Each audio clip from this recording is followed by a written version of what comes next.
everyone has to have an investment thesis. Why are you targeting what you are targeting?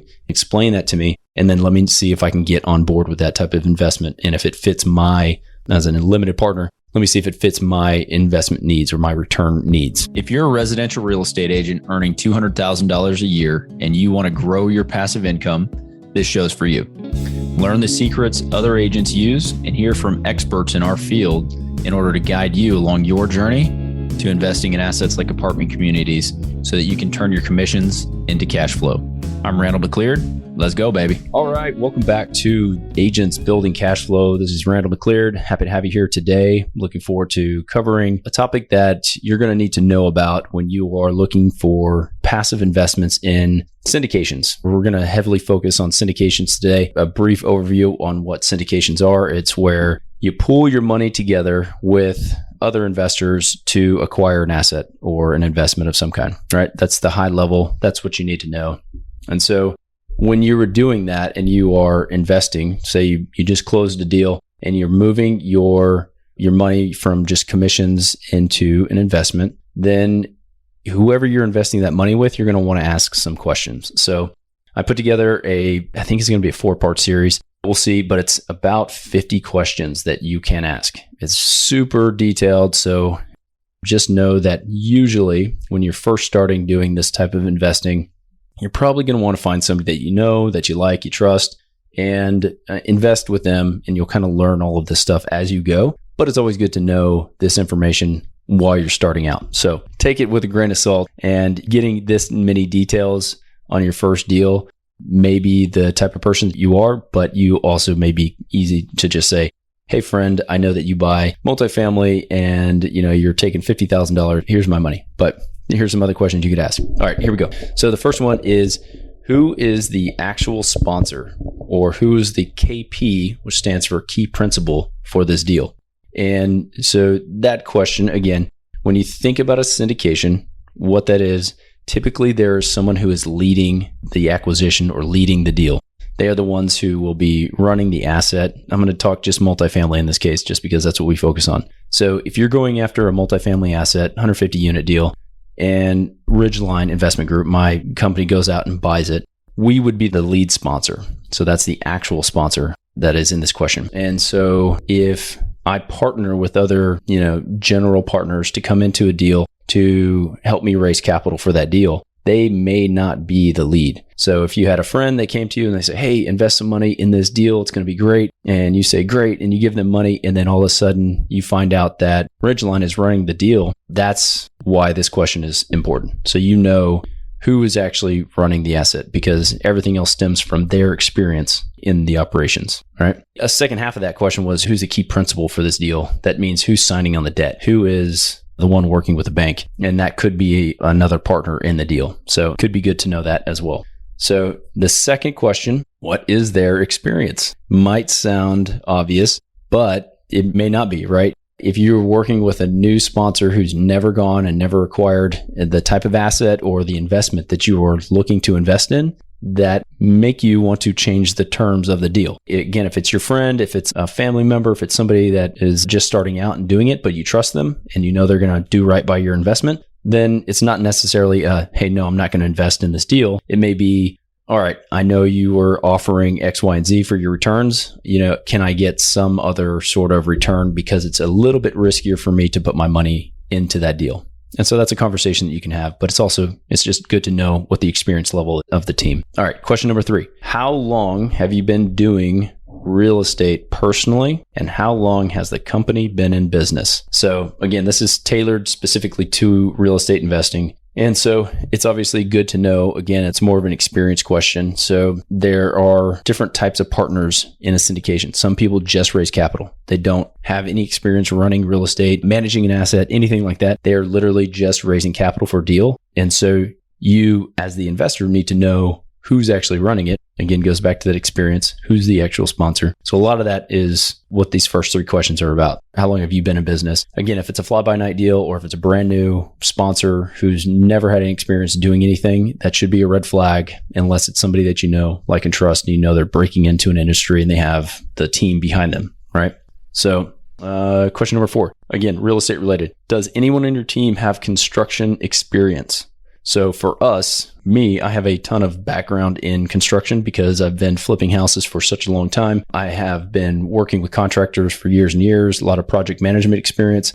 And yet, when you talk about an apartment complex or apartment communities, you really are looking for someone who has the ability to turn units, the ability to rehab larger buildings rather than just single family. And so my experience, while it's helpful, it doesn't translate one-to-one. So what we do is we have a property management company who has a list of general contractors and contractors that they use and have used on other properties and many other properties. And so the answer is yes. Somebody on our team has construction experience. We use professionals. We buy properties that have the scale to afford us the ability to hire the professionals to do that work. It's not a duplex where we have to go out and swing a hammer ourselves. The next question, let's see, we've got, what is the team's exact target market? So it's really good to know this, again, on the real estate front, because you want to know if the type of property that they're going after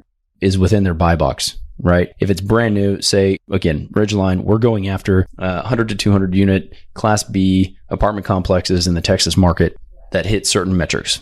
And if all of a sudden I am presenting a property that is a land development deal to my same investors, it just doesn't really fit. It's not the same thing, right? Even though I have land development experience, it's not exactly the same thing. So you want to know what the team's target market is. If my target market is San Antonio and we are really good in San Antonio, then anything that I present that is in Alabama, may be coming out of left field. So we could be building and expanding into that market, but still good to know the target market. This show is sponsored by Ridgeline Investment Group. Ridgeline has a track record of transacting more than $53 million in assets throughout Texas.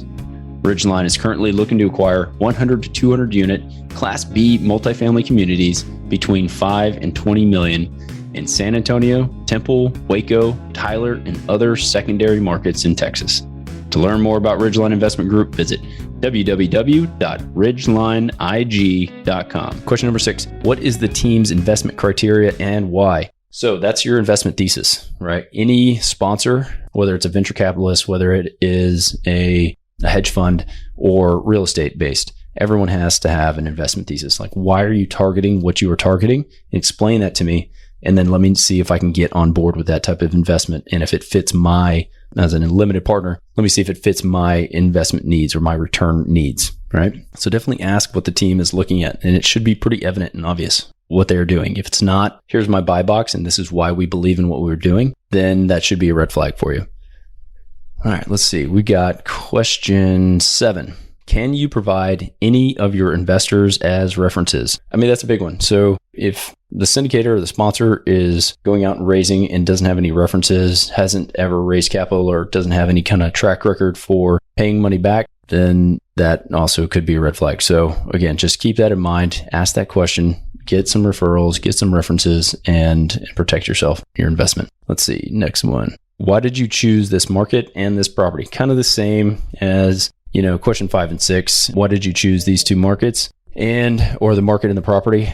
If they don't have a good answer for that, that's an issue. We choose San Antonio. We choose the Texas market. There's a lot of demographic drivers and a lot of reasons that we pick this market because rents are able to increase. We have a lot of people moving into the state. We pick certain types of properties because they are either low maintenance or easier to manage and run. Our property management companies like them and they want to run them, and it's easy to get tenants into them. Like, there are reasons that we pick the things that we pick. Whoever you're working with should have those answers as well.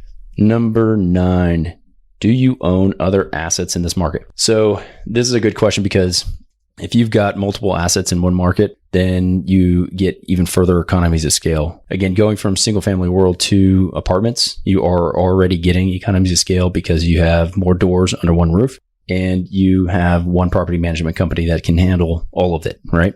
So if you do the same thing and you have maybe 2 or 3 assets in one market and you are working with a property management company for all of them, they can share some resources between. If you are short on a maintenance guy for something that you're doing on one of the properties, they have the ability to shift that person around and move them.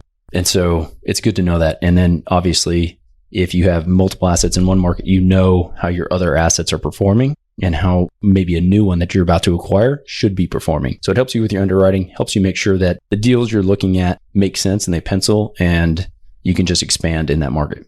All right, let's see. Number 10, what is your business plan for this asset?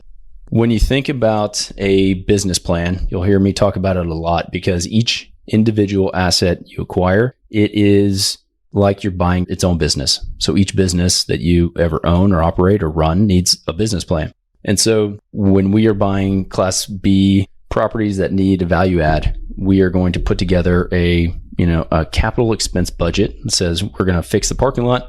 We're going to, spend $5,000 per unit to increase, to put granite in or to fix the floors or do whatever, upgrade them. And we are going to, redo the roofs and do X, Y, and Z. All of those things should help us increase the rent by this much. And this is our exit date. This is when we want to get out of this deal, year 5. That's our target. That's the business plan, right? So always know what the business plan is for a deal when you're getting into an asset like that. So look, that's 10 questions. I think what we'll do is wrap this up and we will do 10 questions at a time, and hope you found this information useful. Keep tuning in. These types of questions and these things are something you really need to be focused on and thinking about when you are getting into investments and syndications, so that you protect yourself, protect your capital that you're investing, and ultimately you have a good outcome. That's what we're here for, to help you with that. So stay tuned. Until next time. Surprisingly, most of the agents we speak with got into real estate hoping to gain passive income and become work optional. However, only 1 in 5 ever start investing. Most are simply too afraid to start.